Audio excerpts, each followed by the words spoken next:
To do the rear shocks on the 4Runner, go ahead and jack up the vehicle, and then you're going to have to rent or buy a puller.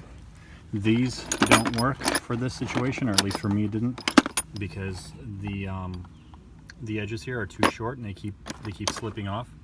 So that one doesn't work. This one does not work either.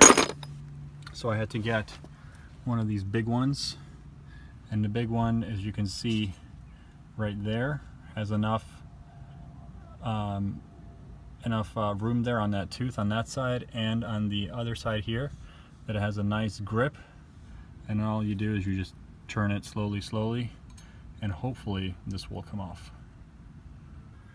For the end part here, guys, what you do is you take a socket like that, you stick it in there, and then the puller over that, and then that'll allow you to drive the shock all the way out.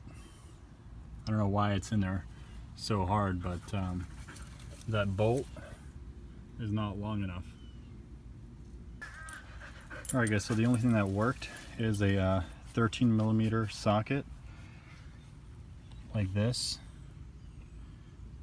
on a very long puller that goes in there, and then that'll actually allow it to come off of here. Don't use the bolt like I did, because you're gonna end up destroying it like that.